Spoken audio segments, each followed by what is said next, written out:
സംസ്ഥാനത്ത് ഹോട്ട്സ്പോട്ടുകളുടെ എണ്ണം 110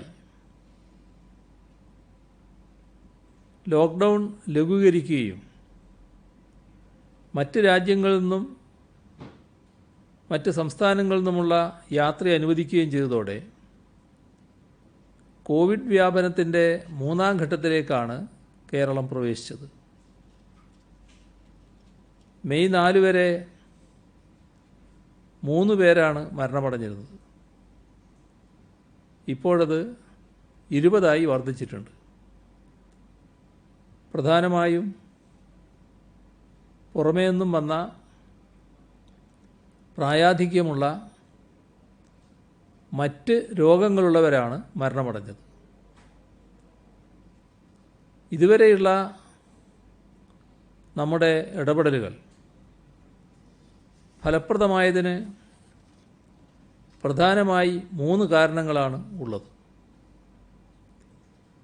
ഒന്നാമത്തത് ശാരീരിക അകലം പാലിക്കൽ തന്നെയാണ്. മാസ്ക് ശീലമാക്കിയതുമാണ്. രണ്ടാമത്തേത് സമ്പർക്ക വിലക്ക് ശാസ്ത്രീയമായി നടപ്പാക്കാനായി. മൂന്നാമത്തത് റിവേഴ്സ് ക്വാറന്റൈനാണ്. ഇവ 3ഉം തുടർന്നും പഴുതുകളില്ലാതെ നടപ്പാക്കാനാവണം. അത് കഴിഞ്ഞാൽ രോഗബാധയെ പിടിച്ചു നിർത്താൻ കഴിയും.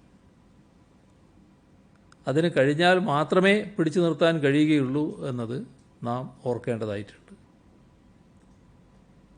എല്ലാവരും അവസരോചിതമായി ഇടപെടേണ്ട സമയമാണിത്. നിയന്ത്രണങ്ങൾ സ്വയം പിന്തുടരുക എന്നത് പ്രധാനമാണ്. എന്നാൽ അതുമാത്രം പോരാ. മറ്റുള്ളവരെ രോഗനിയന്ത്രണ നടപടികൾ സ്വീകരിക്കാൻ പ്രേരിപ്പിക്കുകയും വേണം. അങ്ങനെ എല്ലാവരും ആരോഗ്യ സന്ദേശ പ്രചാരകരായി മാറണം. രോഗചികിത്സക്കായി കോവിഡ് രോഗികളെ ചികിത്സിക്കുന്ന പ്രത്യേക ആശുപത്രികളുണ്ട്. ആ പ്രത്യേക ആശുപത്രികൾക്ക് പുറമെ ഗുരുതരമായ രോഗമില്ലാത്തവരെ ചികിത്സിക്കുന്നതിനുള്ള കോവിഡ് 1ാം തര ചികിത്സാ കേന്ദ്രം 2 വീതം Covid first line treatment centre എന്ന നിലയിൽ എല്ലാ ജില്ലകളിലും സ്ഥാപിച്ചു തുടങ്ങിയിട്ടുണ്ട്. കോവിഡ് ഇതര രോഗികളുടെ ചികിത്സ സർക്കാർ ആശുപത്രികളിൽ ആരംഭിച്ചിട്ടുണ്ട്. സ്വകാര്യ ആശുപത്രികളിലും കോവിഡ് ഇതര രോഗികളുടെ ചികിത്സ പുനരാരംഭിക്കുകയാണ്. കോവിഡിൻ്റെ സാമൂഹ്യ വ്യാപനം സംഭവിച്ചിട്ടുണ്ടോ എന്നറിയുന്നതിനുള്ള ആൻറ്റിബോഡി ടെസ്റ്റും പുരോഗമിച്ചു വരികയാണ്. സ്വകാര്യ ലാബറട്ടറികളിലെ RT-PCR ടെസ്റ്റുകളുടെ ചെലവ് മറ്റു ചില സംസ്ഥാനങ്ങളിലേതുപോലെ കേരളത്തിലും സർക്കാർ നിശ്ചയിച്ച് നിയന്ത്രിക്കണമെന്ന് വിദഗ്ധ സമിതി ശുപാർശ നൽകിയിട്ടുണ്ട്. അതിലാവശ്യമായ തീരുമാനം സർക്കാർ പരിശോധിച്ച് കൈക്കൊള്ളും. ICMR അനുമതി ലഭ്യമായതും 30 മിനിറ്റിനുള്ളിൽ റിസൾട്ട് കിട്ടുന്നതുമായ റാപ്പിഡ് ആൻറ്റിജൻ ടെസ്റ്റ് കിറ്റുകൾ കേരളത്തിലും ഉപയോഗിച്ചു തുടങ്ങണമെന്ന ശുപാർശ വിദഗ്ധ സമിതി മുന്നോട്ട് വച്ചിട്ടുണ്ട്. ആ ശുപാർശയും സർക്കാർ പരിഗണിക്കും. യാത്രാ നിയന്ത്രണങ്ങളിൽ ഇളവ് വന്നപ്പോൾ കേരളത്തിൽ കോവിഡ് പോസിറ്റീവ് ആകുന്നവരുടെ എണ്ണം ഗണ്യമായി വർദ്ധിച്ചിട്ടുണ്ട്. മെയ് 8 ശേഷമുള്ള കണക്കുകൾ ഇതാണ് സൂചിപ്പിക്കുന്നത്. മെയ് 8 16 പേർക്ക് മാത്രമാണ് ടെസ്റ്റ് പോസിറ്റീവായത്. ഇന്ന് അത് 2697 ആണ്. മെയ് 8 വരെ സംസ്ഥാനത്ത് കോവിഡ് ബാധിച്ചവരുടെ ആകെ എണ്ണം 503 ആയിരുന്നു. യാത്രാ നിയന്ത്രണങ്ങളിൽ അയവ് വന്ന ശേഷം കേരളത്തിലേക്ക് വിദേശത്ത് നിന്ന് 84,195 പേരും ഇതര സംസ്ഥാനങ്ങളിൽ നിന്ന് 1,79,059 പേരും ജൂൺ 16 വരെ എത്തിയിട്ടുണ്ട്. വിദേശത്ത് നിന്നും ഇതര സംസ്ഥാനങ്ങളിൽ നിന്നും വരുന്നവരിൽ രോഗം ബാധിച്ചവരുണ്ടെങ്കിലും എല്ലാവരെയും സ്വീകരിക്കുന്ന നില തന്നെയാണ് ഇപ്പോഴുള്ളത്. ആവശ്യമായ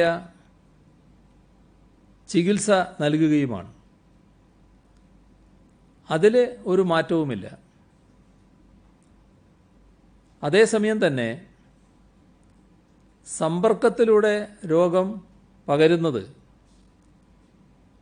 പരമാവധി തടയാൻ സർക്കാർ ജാഗ്രത പുലർത്തും. ഇക്കാര്യത്തിൽ നാം വേണ്ടത്ര മുൻകരുതൽ എടുത്തില്ലെങ്കിൽ രോഗവ്യാപന തോത് നിയന്ത്രണാതീതമാകും. ഈ ജാഗ്രതയുടെയും മുൻകരുതലിൻ്റെയും ഭാഗമായാണ് വിദേശത്തു നിന്ന് വരുന്നവർക്ക് അവർ പുറപ്പെടുന്ന രാജ്യത്ത് തന്നെ കോവിഡ് പരിശോധന നടത്തണമെന്ന ആവശ്യം സർക്കാർ മുന്നോട്ട് വച്ചത്. വിദേശത്തുള്ളവർ നാട്ടിലേക്ക് വരുമ്പോൾ ആരോഗ്യ സുരക്ഷാ മാനദണ്ഡങ്ങൾ പാലിക്കണമെന്ന് സംസ്ഥാന സർക്കാർ തുടക്കം മുതലേ ആവശ്യപ്പെട്ടു വരുന്നതാണ്. കേന്ദ്ര ഗവൺമെൻറ് മുന്നിൽ തന്നെയാണ് ഈ ആവശ്യം തുടക്കത്തിൽ തന്നെ സംസ്ഥാന സർക്കാർ മുന്നോട്ട് വച്ചിരുന്നത്. കോവിഡ് ടെസ്റ്റ് നടത്തിയ ശേഷമാകണം പ്രവാസികൾ നാട്ടിലേക്ക് വരേണ്ടത് എന്ന് മെയ് 5 കേന്ദ്രത്തിന് നൽകിയ കത്തിലും സംസ്ഥാനം ആവർത്തിച്ചിരുന്നു. വന്ദേ ഭാരത് മിഷനിലൂടെ ആളുകളെ കൊണ്ടുവരുന്നതിന് കേന്ദ്ര ഗവൺമെൻറ് നടപടികൾ സ്വീകരിച്ചപ്പോൾ അങ്ങനെ വരുന്നവർക്കും കോവിഡ് ടെസ്റ്റ് നടത്തണമെന്നാണ് സംസ്ഥാന സർക്കാർ ആവശ്യപ്പെട്ടത്. ഈ മാസം ആദ്യം സ്പൈസ് ജെറ്റിൻ്റെ 300 ചാർട്ടേഡ് ഫ്ലൈറ്റിന് കേരളം NOC നൽകിയിരുന്നു. കോവിഡ് ടെസ്റ്റ് നടത്തി നെഗറ്റീവ് ആകുന്നവരെയാണ് കൊണ്ടുവരിക എന്നാണ് സ്പൈസ് ജെറ്റ് സംസ്ഥാന സർക്കാരിനെ അറിയിച്ചത്. ഇത് അവർ തന്നെ സംസ്ഥാന സർക്കാരിന് മുന്നിൽ വെച്ച നിബന്ധനയാണ്. ചില സംഘടനകൾ ചാർട്ടർ ഫ്ലൈറ്റിന് അനുമതി ആവശ്യപ്പെട്ടപ്പോൾ സംസ്ഥാനം അതും നൽകി. അവരോടും സ്പൈസ് ജെറ്റ് ചെയ്യുന്നത് പോലെ കോവിഡ് പരിശോധന വേണമെന്ന് അറിയിച്ചു. ഇതെല്ലാവർക്കും കോവിഡ് പരിശോധന നിർബന്ധമാണ്. എല്ലാറ്റിനും ഒരേ മാനദണ്ഡമാകണം. ചാർട്ടേഡ് ഫ്ലൈറ്റുകളിൽ സ്പൈസ് ജെറ്റ് ടെസ്റ്റുകൾ നടത്തിയാണ് ആളുകളെ കൊണ്ടുവരുന്നതെന്ന് കമ്പനിയുടെ CEO തന്നെ അറിയിച്ചിട്ടുണ്ട്. ഇതിനകം 20-ലധികം വിമാനങ്ങൾ ടെസ്റ്റിംഗ് നടത്തിയ യാത്രക്കാരുമായാണ് വന്നിട്ടുള്ളത്. ഈ ജൂൺ 30-നകം 100 വിമാനങ്ങൾ വരുന്നുണ്ടെന്നും ജൂൺ 20-ന് ശേഷം ഓരോ യാത്രക്കാർക്കും പ്രത്യേകമായി കോവിഡ് നെഗറ്റീവ് സർട്ടിഫിക്കറ്റ് ഉണ്ടാകുമെന്നും സംസ്ഥാന ചീഫ് സെക്രട്ടറി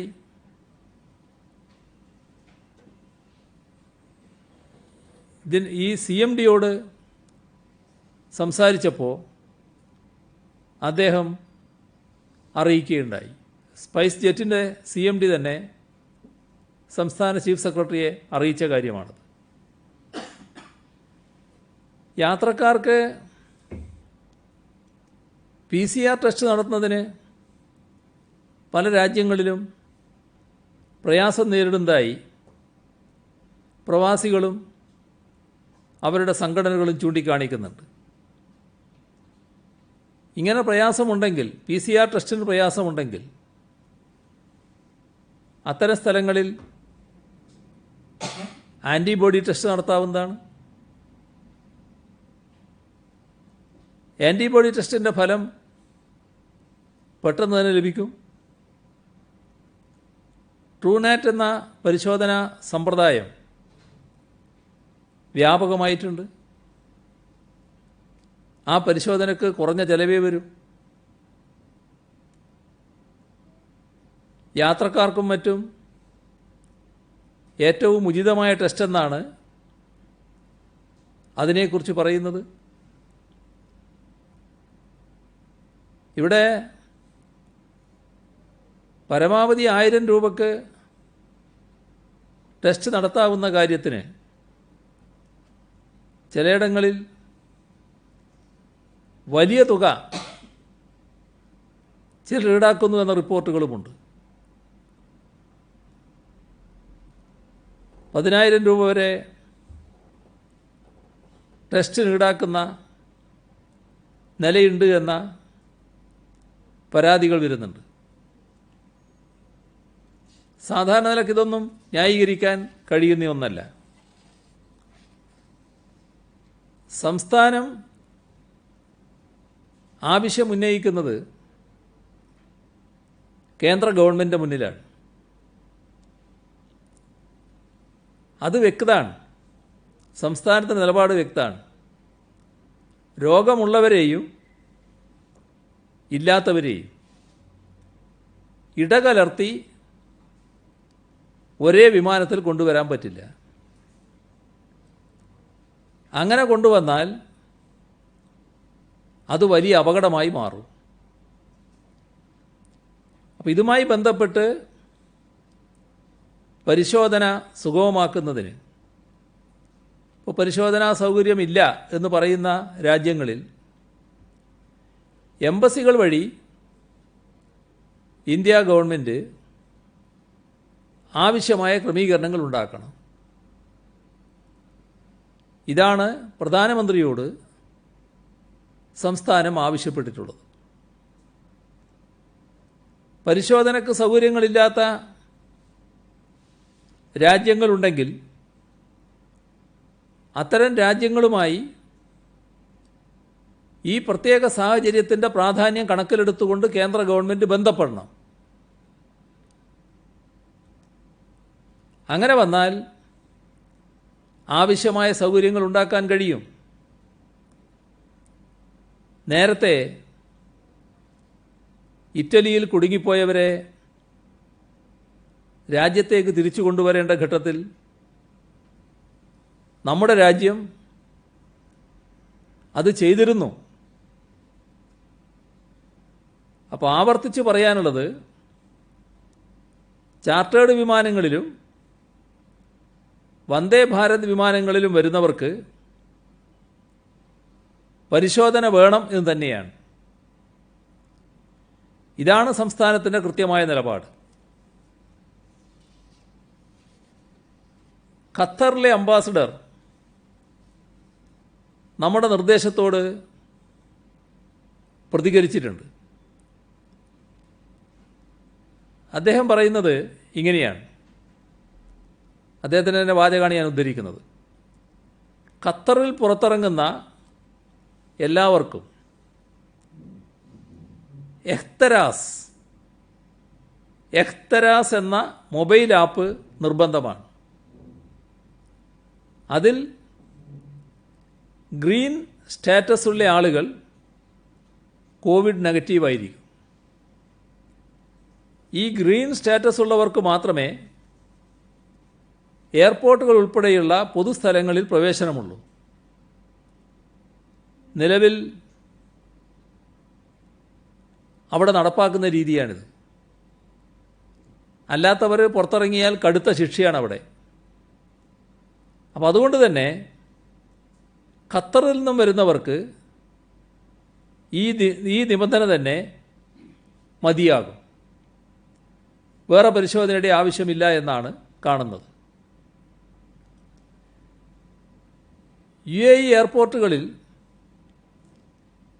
റാപ്പിഡ് ടെസ്റ്റ് നടത്തുന്നുണ്ട്. അത് ഫലപ്രദമാണ്. മറ്റ് ഗൾഫ് രാജ്യങ്ങളിലെ വിമാനത്താവളങ്ങളിലും വിമാന കമ്പനികൾ, ഇത് ബന്ധപ്പെട്ട വിമാന കമ്പനികൾ അതത് രാജ്യത്തെ ഹെൽത്ത് അതോറിറ്റിയുമായി ചേർന്ന് ടെസ്റ്റ് ചെയ്യാൻ സൗകര്യമുണ്ടാക്കണം. അങ്ങനെ വന്നാൽ ഒരു പ്രശ്നവുമില്ല, ഒരു പ്രശ്നവും ഉണ്ടാവുകയില്ല. സ്പൈസ് ജെറ്റിനാകാമെങ്കിൽ മറ്റുള്ളവർക്ക് പറ്റില്ലേ? അപ്പോൾ പ്രവാസികളെ ബുദ്ധിമുട്ടിക്കുന്നത് മറ്റു പല രാജ്യങ്ങളിലും ഇത്തരത്തിലുള്ള സൗകര്യമില്ലാത്തതാണ്. ആ സൗകര്യം ഒരുക്കുന്നതിന് കേന്ദ്ര സർക്കാർ ഇടപെടണം. ഇതാണ് സംസ്ഥാനം ആവശ്യപ്പെടുന്നത്. ഇപ്പോൾ നിലവിലെ സ്ഥിതിയിൽ വിദേശത്തു നിന്നും ഇവിടെ വരുന്നവരിൽ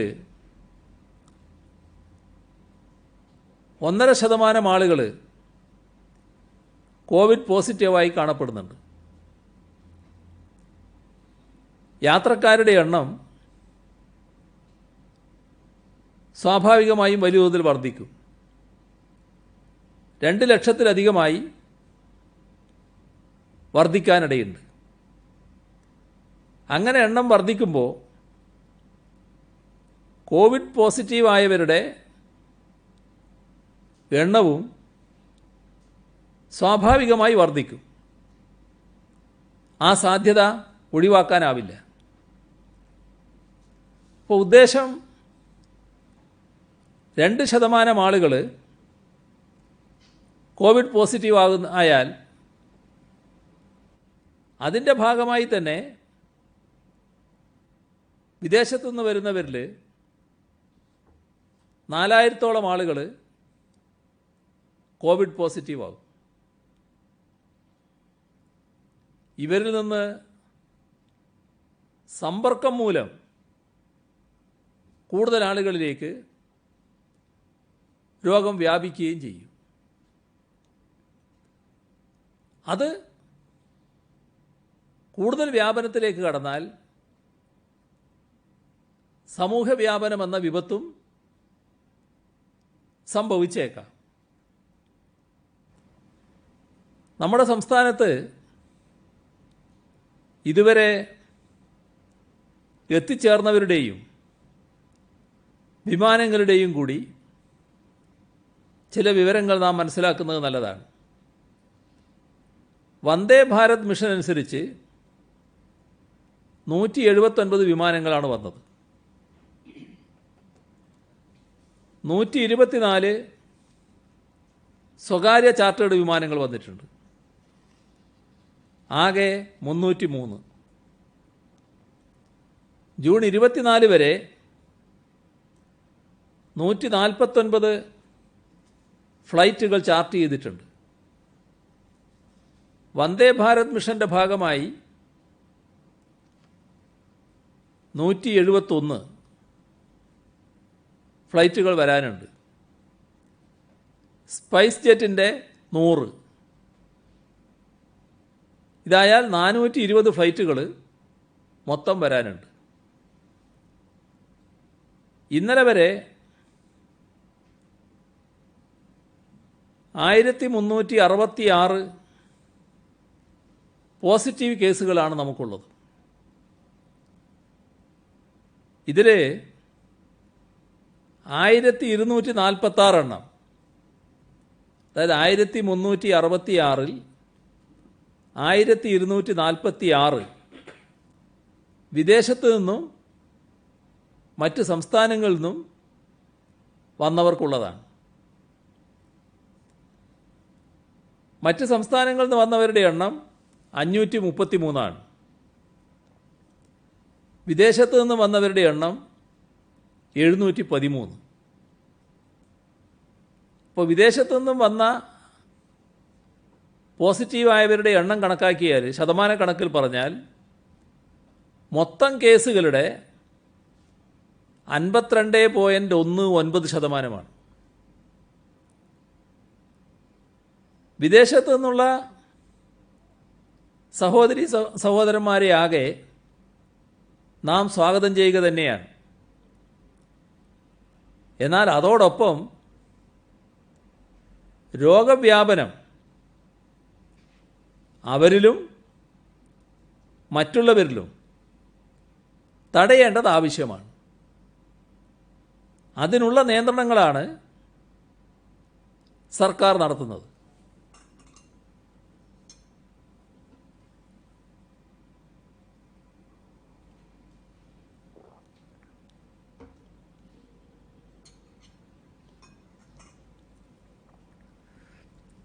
ഇന്നത്തെ സാഹചര്യത്തിൽ സാമ്പത്തിക പ്രയാസം നേടുന്ന ധാരാളം പ്രവാസികളുണ്ടാവും.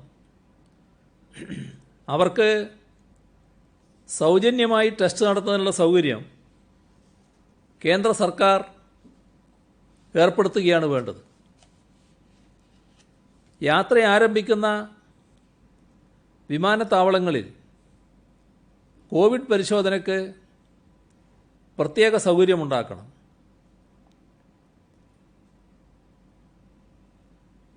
കോവിഡ് ബാധിച്ചവരെ ഇങ്ങോട്ട് പ്രവേശിപ്പിക്കില്ല എന്ന് സംസ്ഥാനം ഒരിക്കലും പറഞ്ഞിട്ടില്ല, ഒരിടത്തും പറഞ്ഞിട്ടില്ല. പരിശോധന നടത്തണമെന്നാണ് നാം പറയുന്നത്. അതിനെ മറ്റു തരത്തിൽ വ്യാഖ്യാനിക്കേണ്ടതില്ല. ഇത് പ്രവാസികൾക്കെതിരാണ് എന്ന ഒരു ദുരുപദിഷ്ടമായ പ്രചരണം നടക്കുന്നുണ്ട്. ദൗർഭാഗ്യവശാൽ ആ പ്രചാരകരുടെ കൂട്ടത്തിൽ ഒരു കേന്ദ്ര സഹമന്ത്രി കൂടി ഭാഗഭാക്കാവുന്നതായിട്ടാണ് കാണുന്നത്. എന്നാൽ ഇതേ കേന്ദ്ര സഹമന്ത്രി മാർച്ച് 11 പറഞ്ഞ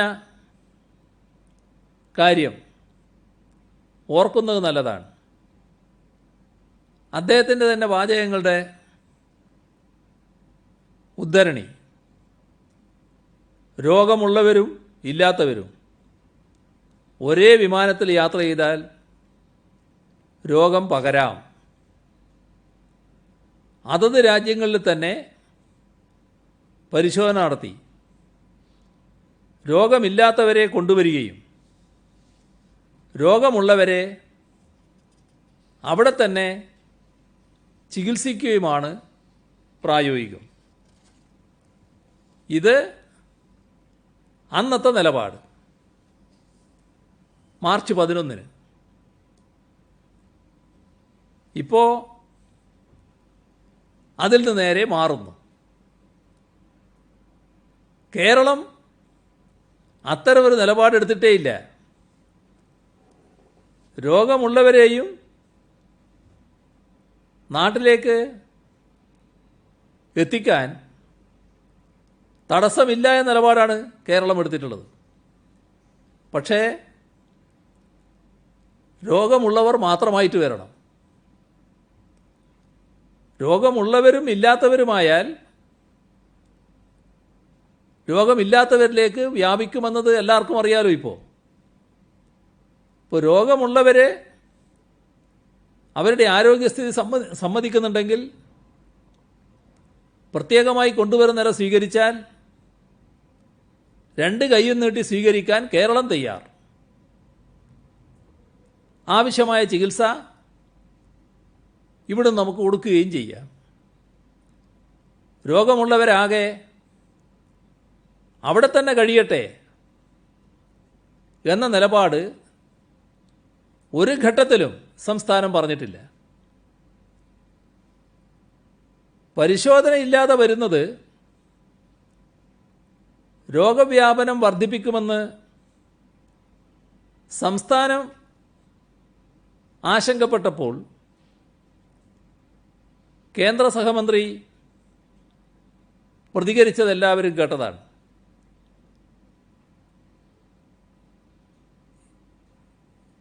അദ്ദേഹത്തിൻ്റെ പ്രതികരണം നിങ്ങൾ ഓർക്കുന്നുണ്ടാവും. ഇദ്ദേഹത്തിനോട് ആരാണ് പറഞ്ഞത് കൊറോണയുടെ ടെസ്റ്റ് ഇല്ലാതെയാണ് കൊണ്ടുവരുന്നത് എന്ന്? ഞങ്ങൾ അവിടെ നിന്നുള്ള ടെസ്റ്റ് നടത്തിയതിന് ശേഷമാണ് ആളുകളെ ഇങ്ങോട്ട് കൊണ്ടുവരാൻ ശ്രമിക്കുന്നത്. എല്ലാ ആളുകളെയും അവർ വിമാനത്തിൽ കയറുന്നതിന് മുൻപ് ടെസ്റ്റിന് വിധേയമാക്കും. വിധേയരാക്കിയതിന് ശേഷം മാത്രമേ അവരെ കയറ്റൂ. ഇത് പറഞ്ഞയാൾ തന്നെയാണ് ഇന്ന് കേരളം ടെസ്റ്റിന് വേണ്ടി പറയുന്നത് മഹാപാതകമെന്ന് പറഞ്ഞു നടക്കുന്നത്. മെയ് 5 ശേഷം, മെയ് 5 ഇത് പറയുന്നത്. മെയ് 5 ഇങ്ങനെ പറഞ്ഞതിന് ശേഷം എന്ത് അത്ഭുതമാണ് സംഭവിച്ചിട്ടുള്ളത് ഇങ്ങനെ നിലപാട് മാറ്റാൻ? അത് അദ്ദേഹം തന്നെ വ്യക്തമാക്കേണ്ടതാണ്. ഒരു കാര്യം ഏതായാലും വ്യക്തമാണ്. കോവിഡ് ബാധിച്ചവർ മറ്റുള്ളവരോടൊപ്പം വിമാനത്തിൽ യാത്ര ചെയ്യുന്നത് എന്തായാലും ഒഴിവാക്കണം. രോഗം പടരുന്നത് തടയാൻ ഈ നിയന്ത്രണം അനിവാര്യമാണ്. രോഗബാധയുള്ളവരെ അവർക്ക് യാത്ര ചെയ്യാൻ ആരോഗ്യമുണ്ടെങ്കിൽ പ്രത്യേക വിമാനത്തിൽ കൊണ്ടുവരുന്ന കാര്യം കേന്ദ്ര സർക്കാർ പരിഗണിക്കേണ്ടതാണ്. അങ്ങനെ എത്തുന്നവർക്ക് ഇവിടെ ചികിത്സ നൽകുകയും ചെയ്യും. വന്ദേ ഭാരത് മിഷന്റെ ഭാഗമായുള്ള ഫ്ലൈറ്റുകളിൽ ഇന്ത്യൻ എംബസി വഴിയാണ് യാത്രക്കാരെ തിരഞ്ഞെടുക്കുന്നത്.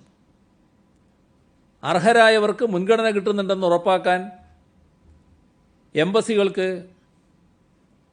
കേന്ദ്ര സർക്കാർ നിർദ്ദേശം നൽകണമെന്ന് പ്രധാനമന്ത്രിയോട് അഭ്യർത്ഥിച്ചിട്ടുണ്ട്. ഈ അഭ്യർത്ഥന പലവട്ടം നടത്തിയിട്ടുണ്ട്. ഈ തെരഞ്ഞെടുപ്പ് സുതാര്യമായിരിക്കണം. തിരഞ്ഞെടുക്കപ്പെട്ടവരുടെ ലിസ്റ്റ് അവരുടെ മുൻഗണന സൂചിപ്പിച്ചുകൊണ്ട് എംബസി വെബ്സൈറ്റിൽ പ്രസിദ്ധീകരിക്കണം.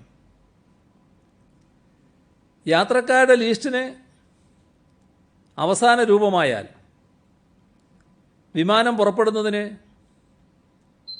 3 ദിവസത്തെ ഇടവേളയെങ്കിലും ഉണ്ടാവും.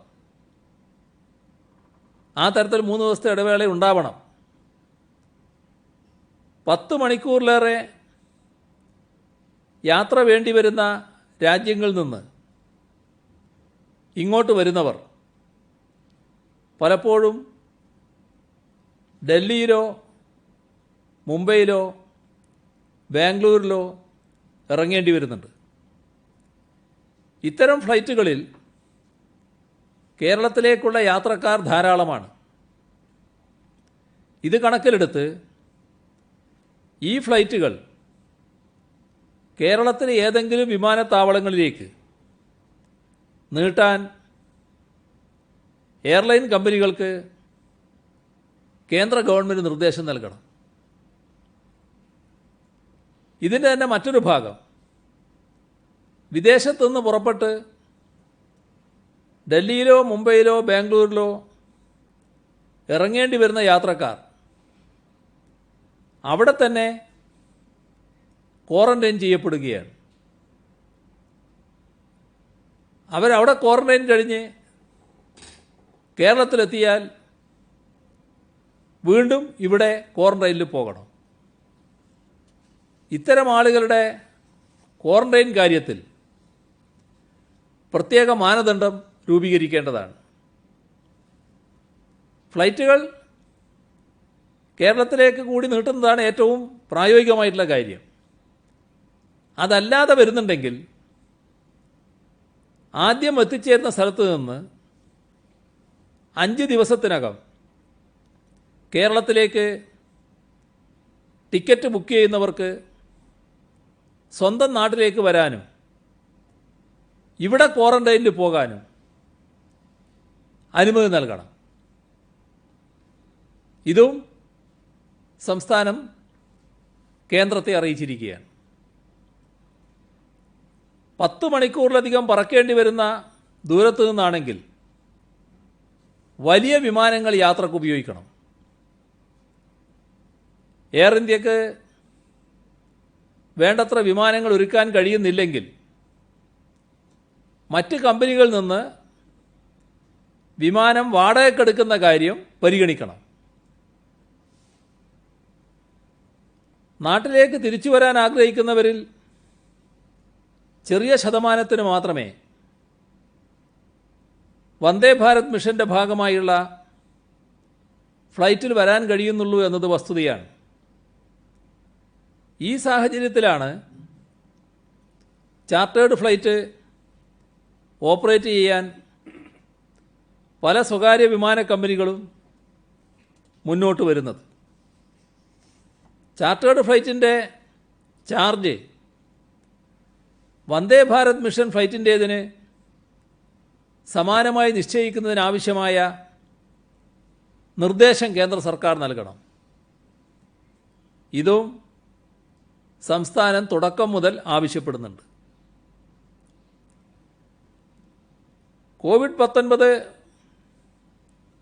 സൃഷ്ടിച്ച പ്രതിസന്ധിയെ തുടർന്ന് ജോലി നഷ്ടപ്പെട്ട പ്രവാസികൾക്ക് കേന്ദ്ര സർക്കാർ അടിയന്തര സഹായം നൽകേണ്ടത് ആവശ്യമാണ്. ജോലി നഷ്ടപ്പെട്ടതോടെ ഇവർക്ക് ആ രാജ്യങ്ങളിൽ സാമൂഹ്യ സുരക്ഷയും നഷ്ടമായ സാഹചര്യമാണുള്ളത്. പ്രവാസികളെ തിരിച്ചു കൊണ്ടുവരാൻ ഏർപ്പെടുത്തിയ സ്പെഷ്യൽ ഫ്ലൈറ്റുകൾ തിരിച്ച് വിദേശത്തേക്ക് പോകുമ്പോൾ ആവശ്യമായ സുരക്ഷാ മാനദണ്ഡങ്ങൾ പാലിച്ചുകൊണ്ട് യാത്രക്കാരെ എടുക്കാനാകും. അങ്ങനെ ചെയ്യുകയാണെങ്കിൽ നിലവിലുള്ള യാത്രാ നിരക്ക് കുറക്കാനും സാധിക്കും. തിരിച്ചു വരുന്ന പ്രവാസികൾക്ക് ഇതും വലിയൊരാശ്വാസമായി തീരും.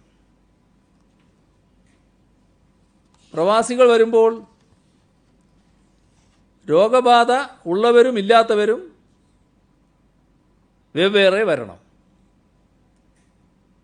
ഈ നിലപാട് വലിയ തോതിൽ തെറ്റായ രീതിയിൽ പ്രചരിപ്പിക്കാൻ ചിലർ ശ്രമിക്കുന്നുണ്ട്. എംബസികൾ ടെസ്റ്റ് നടത്തണം എന്ന് പറഞ്ഞാൽ ടെസ്റ്റിനായി എല്ലാവരും എംബസികളിൽ ചെല്ലണമെന്നല്ല അർത്ഥം. ടെസ്റ്റ് നടത്താൻ എംബസിയിലെത്താൻ പ്രയാസമുള്ളവർക്ക് ടെസ്റ്റ് നടത്തുന്നതിനാവശ്യമായ സൗകര്യം എംബസി ഒരുക്കണം. എംബസിയിൽ നിന്ന് 500-600 കിലോമീറ്റർ ദൂരെയാണ് ഞങ്ങൾ. ടെസ്റ്റിന് സാഹചര്യമില്ല.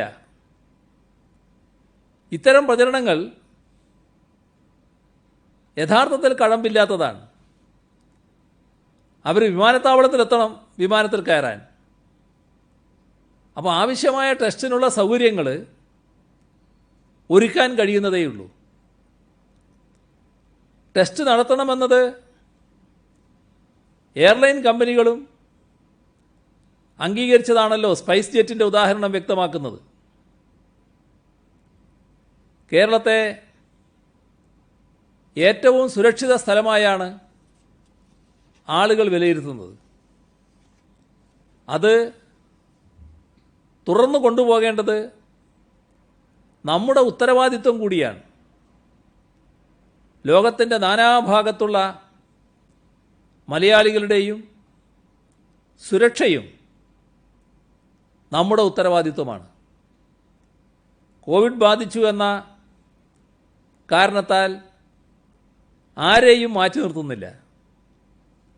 എല്ലാവരെയും സ്വാഗതം ചെയ്യുകയാണ്. ഇതൊരു മഹാദുരന്തത്തിൻ്റെ ഘട്ടമാണ്. അതിനിടയിൽ ജനങ്ങളുടെ ആരോഗ്യം വെച്ച് രാഷ്ട്രീയം കളിക്കാൻ മുതിരരുത്. മറ്റ് സംസ്ഥാനങ്ങളിൽ നിന്ന് ആളുകൾ വരുന്ന സമയത്ത് നമ്മുടെ സുരക്ഷയെ തകർക്കാൻ ലക്ഷ്യമിട്ടുകൊണ്ട് നടന്ന ചില ശ്രമങ്ങൾ ഈ ഘട്ടത്തിൽ ഞാൻ പ്രത്യേകം ഓർമ്മിപ്പിക്കേണ്ടതില്ലല്ലോ. പ്രവാസികളെ സംസ്ഥാനം പരിഗണിക്കുന്നില്ലെന്നായിരുന്നു ഒരാരോപണം. പ്രവാസികൾക്കായി ഒരുക്കിയത് മികച്ച സൗകര്യങ്ങളല്ല എന്നായിരുന്നു മറ്റൊരു പ്രചരണം. കേവലം തെറ്റിദ്ധാരണ പരത്തൽ മാത്രമല്ല, ജനങ്ങൾക്കിടയിൽ അരക്ഷിതാവസ്ഥയും ഭയവും സൃഷ്ടിക്കാനുള്ള നീക്കങ്ങളാണുണ്ടായത്. വിദേശത്ത് നിന്ന് കോവിഡ് ബാധിതരായി വരുന്നവരെ കണ്ടെത്തുകയും കോവിഡ് റിപ്പോർട്ട് ചെയ്യുന്ന പ്രദേശം കണ്ടെയ്ൻമെൻറ്റ് സോണായി പരിഗണിച്ച് പ്രത്യേക നിയന്ത്രണങ്ങൾ ഏർപ്പെടുത്തുകയും ചെയ്യുന്നുണ്ട്. ഇത്തരത്തിൽ ഘട്ടം ഘട്ടമായി സാധാരണ നിലയിലേക്ക് എത്തുന്ന പ്രവർത്തനങ്ങളാണ് സ്വീകരിക്കുന്നത്. പുറത്തുനിന്ന് വരുന്നവരടക്കം ഇവിടെ ജീവിക്കുന്ന എല്ലാവർക്കും സുരക്ഷിതമായൊരിടം എന്നതാണ് സർക്കാരിൻ്റെ ആഗ്രഹം. നമ്മുടെ നാട് അതാണ്. എല്ലാവരും കഴിയുന്നതും വേഗത്തിൽ സാധാരണ ജീവിതത്തിലേക്ക് മടങ്ങി വരണം. അതാണ് നമ്മുടെ ഏറ്റവും വലിയ പ്രതീക്ഷ.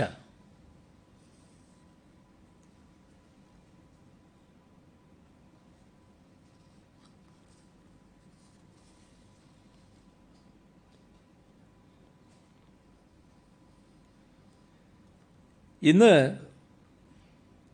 ഏറെ സന്തോഷകരമായ ഒരു അനുഭവമുണ്ടായി. കാട്ടാക്കട പൂവച്ചൽ ഗ്രാമപഞ്ചായത്തിലെ പന്നിയോട് ആയുർവേദത്തിൽ പരമ്പരാഗത ചികിത്സ നടത്തുന്ന ശ്രീ ലക്ഷ്മിയിൽ സുകുമാരൻ വൈദ്യൻ ലൈഫ് മിഷന് 2.75 ഏക്കർ ഭൂമി സൗജന്യമായി നൽകിയതാണത്. പന്നിയോട് വാർഡിലെ കുളവുപാറയിൽ തൻ്റെ അമ്മയുടെ ഓർമ്മക്കായി സ്ഥാപിച്ച ജാനകി മെമ്മോറിയൽ ട്രസ്റ്റിൻ്റെ പേരിൽ അദ്ദേഹം വാങ്ങിയ ഭൂമിയാണ് പൂവച്ചൽ ഗ്രാമപഞ്ചായത്തിൻ്റെ പേരിൽ ഇഷ്ടദാനമായി കൈമാറിയത്. ഏതാണ്ട് 3 കോടിയോളം രൂപ ഈ ഭൂമിക്ക് വില വരും. പൂവച്ചൽ ഗ്രാമപഞ്ചായത്തിൽ നിലവിൽ 113 കുടുംബങ്ങൾ സംസ്ഥാന സർക്കാരിൻ്റെ ലൈഫ് ഭൂരഹിത ഭവൻരഹിതരുടെ ലിസ്റ്റിൽ ഉൾപ്പെട്ടിട്ടുണ്ട്. ഇവർക്ക് വീട് വെക്കുന്നതിന് പഞ്ചായത്ത് വക 70 സെൻറ്റ് ഭൂമി നേരത്തെ തന്നെ ലൈഫ് മിഷന് കൈമാറിയിരുന്നു.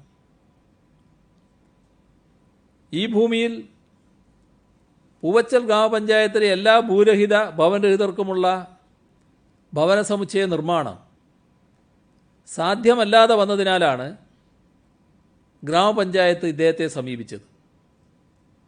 തുടർന്നാണ് അദ്ദേഹം സ്വന്തം അധ്വാനത്തിലൂടെ വിലക്ക് വാങ്ങിയ 2.75 ഏക്കർ ഭൂമി സൗജന്യമായി കൈമാറിയത്.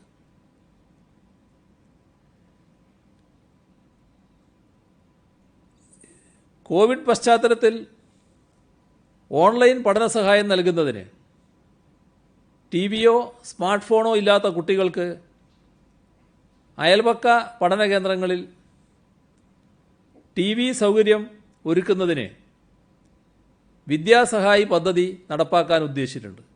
ഇന്ന് മന്ത്രിസഭ തീരുമാനിച്ചിട്ടുണ്ട്. ഇതിനാവശ്യമായ തുക മുഖ്യമന്ത്രിയുടെ ദുരിതാശ്വാസ നിധിയിൽ നിന്ന് അനുവദിക്കുമെന്നാണ് കണ്ടിട്ടുള്ളത്. കൈറ്റ്സ് വിക്ടേഴ്സ് ചാനലിൽ സംപ്രേഷണം ചെയ്യുന്ന ഓൺലൈൻ ക്ലാസുകൾ തത്സമയം മൊബൈൽ ഫോണിലും DTHലും ലഭ്യമാക്കുന്നതായി ടെലികോം കമ്പനിയായ എയർടെൽ അറിയിച്ചിട്ടുണ്ട്. C entertainment enterprises limited Covid പ്രതിരോധ പ്രവർത്തനങ്ങൾക്കായി 10 ആംബുലൻസ്, 10 പോർട്ടബിൾ ICU, 4000 PPE കിറ്റുകൾ എന്നിവ കൈമാറാനുള്ള സന്നദ്ധത അറിയിച്ചു.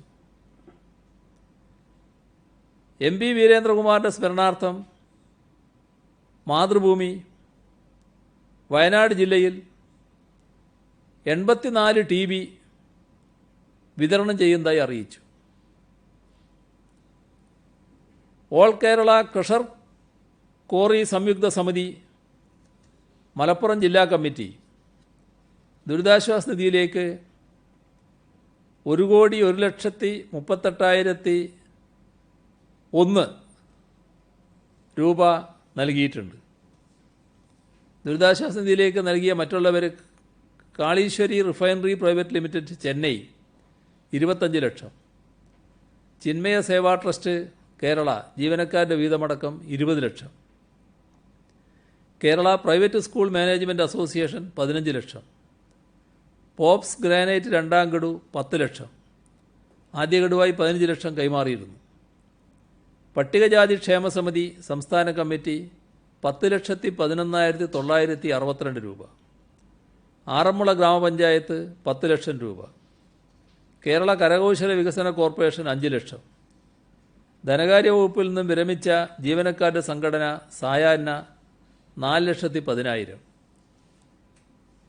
AIYF കോട്ടയം ജില്ലാ കമ്മിറ്റി 3,85,147 രൂപ, റാന്നിയിലെ കുരുടാമണ്ണിൽ കുടുംബയോഗത്തിൻ്റെ വാട്സപ്പ് ഗ്രൂപ്പിലൂടെ യുവജനങ്ങൾ സമാഹരിച്ച 3,60,000 രൂപ, കേരളത്തിലെ ഓഫ് റോഡ് ക്ലബ്ബുകൾ കൂട്ടായ്മയായ യുണൈറ്റഡ് കേരള ഓഫ് റോഡേഴ്സ് 3,47,000 രൂപ, Kerala small scale rice and flour oil mills association Malappuram 2 ലക്ഷം രൂപ, AIYF അമ്പലപ്പുഴ മണ്ഡലം കമ്മിറ്റി 1,02,799 രൂപ, കണ്ണൂർ മെഡിക്കൽ കോളേജിലെ 2015 MBBS ബാച്ച് 1,05,590 രൂപ. Malabar hotel employees welfare union CITU 1,00,000 രൂപ. മിത്രനികേതൻ തിരുവനന്തപുരം 1,00,000. AIYF ചാത്തന്നൂർ മണ്ഡലം committee 1,00,000. Varikkoli saint Mary's Yakobaya സുറിയാനിപ്പള്ളി 1,00,000. ബ്രഹ്മോസ് എംപ്ലോയീസ് യൂണിയൻ AITUC 75,000 രൂപ. ഇത്രയും വിവരങ്ങളാണ് ഇന്ന് പങ്കുവെക്കാനുള്ളത്.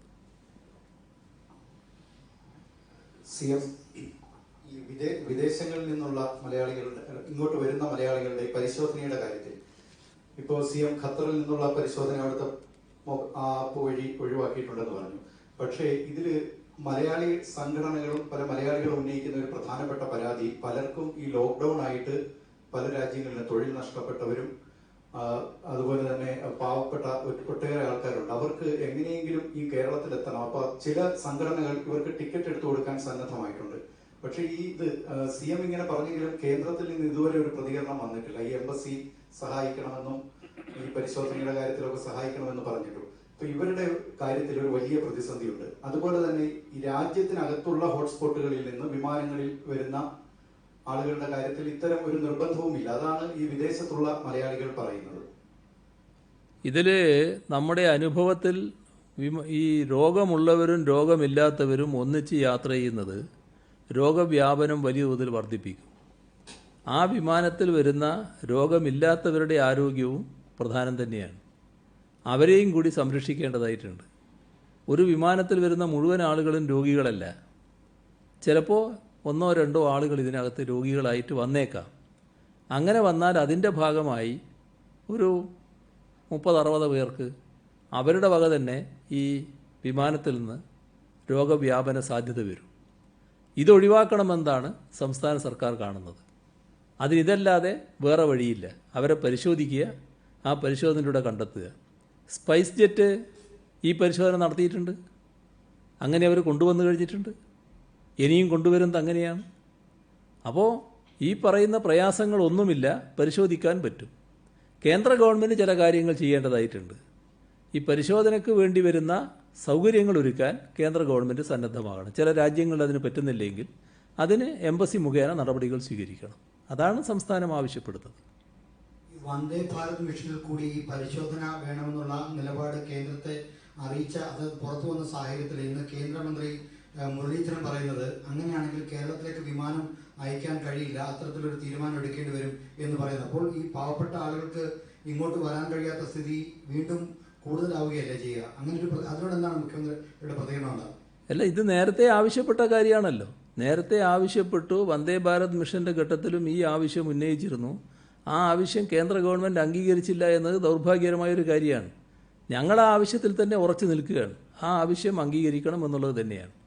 ഈ പറയുന്ന പ്രത്യേക വിമാനങ്ങൾക്ക് കേരളത്തിൻ്റെ NOC ആവശ്യമുണ്ടെങ്കിൽ ഈ പറയുന്ന വ്യവസ്ഥ അംഗീകരിച്ച് നടപ്പാക്കണം.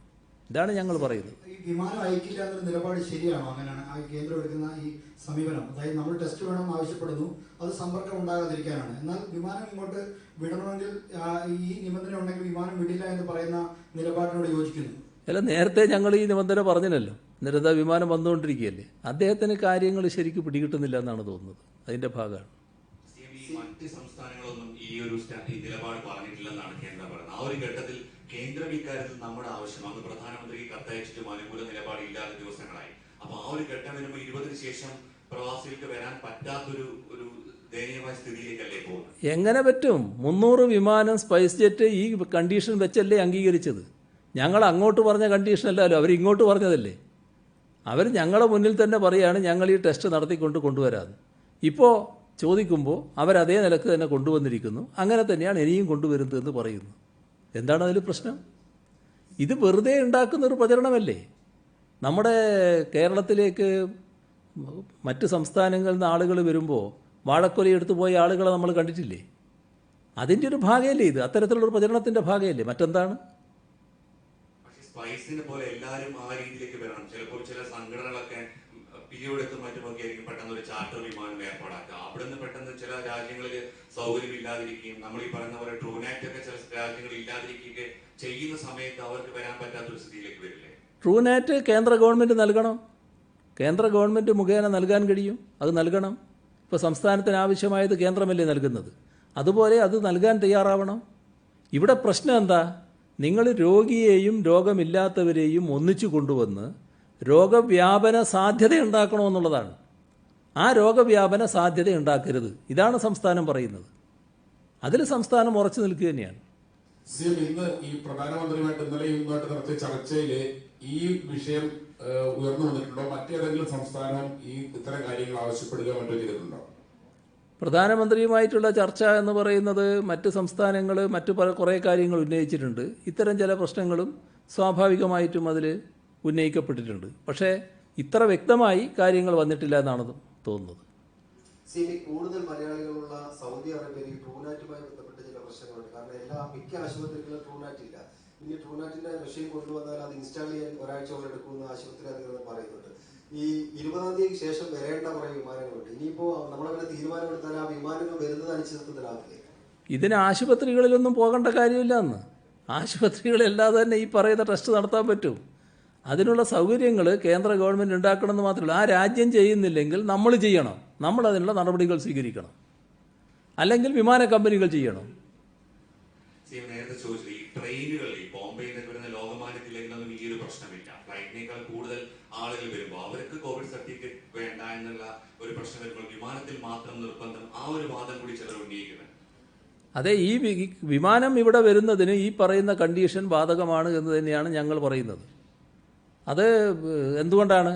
വിമാനത്തിൽ നമ്മൾ കയറിയാൽ എല്ലാവരും ഒന്നിച്ചിങ്ങനെ ഇരിക്കുകയാണ്. ആ ആളുകൾക്ക് മുഴുവൻ ഇതൊന്നിച്ച് വരികയാണ്, ബാധിക്കുകയാണ്. സ്വാഭാവികമല്ലേ അത്? ഒരാളിൽ നിന്ന് എത്ര ആളുകൾക്ക് രോഗം പകരാനിടയുണ്ടോ അത്രയും ആളുകൾക്ക് അവിടെ വെച്ച് കൊടുക്കുമല്ലോ. ഇതല്ലേ നാം കാണേണ്ടത്. അതിനകത്ത് ഗർഭിണികളുണ്ടാവും, കുഞ്ഞുങ്ങളുണ്ടാവും, പ്രായമായവരുണ്ടാവും, ചില രോഗികളുണ്ടാവും. എന്താകും അവസ്ഥ? നമ്മളിവിടെ കണ്ടതല്ലേ ഈ രോഗവ്യാപനത്തിൻ്റെ തോത് എങ്ങനെയാണെന്നുള്ളത്. മക്കൾ പുറത്തുപോയി, അവർ തിരിച്ചു വന്നു, അവർ നല്ല ആരോഗ്യവാന്മാരായിട്ട് നിൽക്കുന്നു, ഒരു രോഗവും അവരെ ബാധിച്ചിട്ടില്ല, പ്രത്യക്ഷത്തിലൊരു ലക്ഷണവും ഇല്ല. പക്ഷേ അവർ നേരെ അമ്മയ്ക്ക് സംഭാവന ചെയ്തു, അമ്മ മരണപ്പെട്ടു. അമ്മ മരണപ്പെട്ടതിന് ശേഷമാണ് മറ്റുള്ളവർക്കെല്ലാം രോഗം ബാധിക്കുന്നത്, ആ കുടുംബത്തിൽ എല്ലാവർക്കും രോഗം ബാധിക്കുന്നത്. ഇതൊക്കെ ഈ രോഗത്തിൻ്റെ ഭാഗമായിട്ടുള്ള നമ്മുടെ അനുഭവമല്ലേ? ആ അനുഭവത്തിൽ നിന്ന് എന്തെങ്കിലും പഠിക്കുന്നില്ലെങ്കിൽ നമ്മൾ മനുഷ്യരാണോ?